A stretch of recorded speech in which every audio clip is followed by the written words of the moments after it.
ಕಂಬಳಕ್ಕೆ ಅನುಮತಿ ಕೊಡುವ ಸಂಬಂಧ ರಾಜ್ಯ ಸರ್ಕಾರ ವಿಶೇಷ ಕಾಯ್ದೆ ತರೋಕೆ ಮುಂದಾಗಿದೆ। ಈ ಸಂಬಂಧ ಇಂದು ವಿಧಾನಸಭೆ ಕಲಾಪದಲ್ಲಿ ಪ್ರಾಣಿ ಹಿಂಸೆ ತಡೆ ತಿದ್ದುಪಡಿ ವಿಧೇಯಕ 2017 ಅನ್ನುವ ಹೊಸ ಮಸೂದೆಯನ್ನು ಮಂಡನೆ ಮಾಡೋಕೆ ನಿರ್ಧಾರ ಮಾಡಲಾಗಿದೆ। ಪ್ರಾಣಿ ಹಿಂಸೆ ವಿಷಯ ಸಂವಿಧಾನದ ಸಮವರ್ತಿ ಪಟ್ಟಿಯಲ್ಲಿದ್ದು ಸೂಕ್ತ ಕಾನೂನು ತಿದ್ದುಪಡಿ ಮಾಡುವ ಅಧಿಕಾರ ರಾಜ್ಯ ಸರ್ಕಾರಕ್ಕಿದೆ।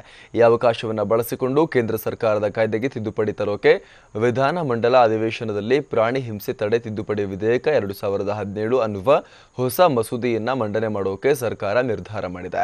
ಕರಾವಳಿ ಭಾಗದ ಧಾರ್ಮಿಕ ಹಾಗೂ ಸಾಮಾಜಿಕ ಹಿನ್ನೆಲೆ ಗ್ರಾಮೀಣ ಕ್ರೀಡೆ ಕಂಬಳ ಆಚರಣೆಗೆ ಹೆಚ್ಚಾಗ್ತಿರುವ ಬೇಡಿಕೆಗೆ ಸ್ಪಂದಿಸೋಕೆ ಸರ್ಕಾರ ಈ ತೀರ್ಮಾನ ತೆಗೆದುಕೊಂಡಿದೆ।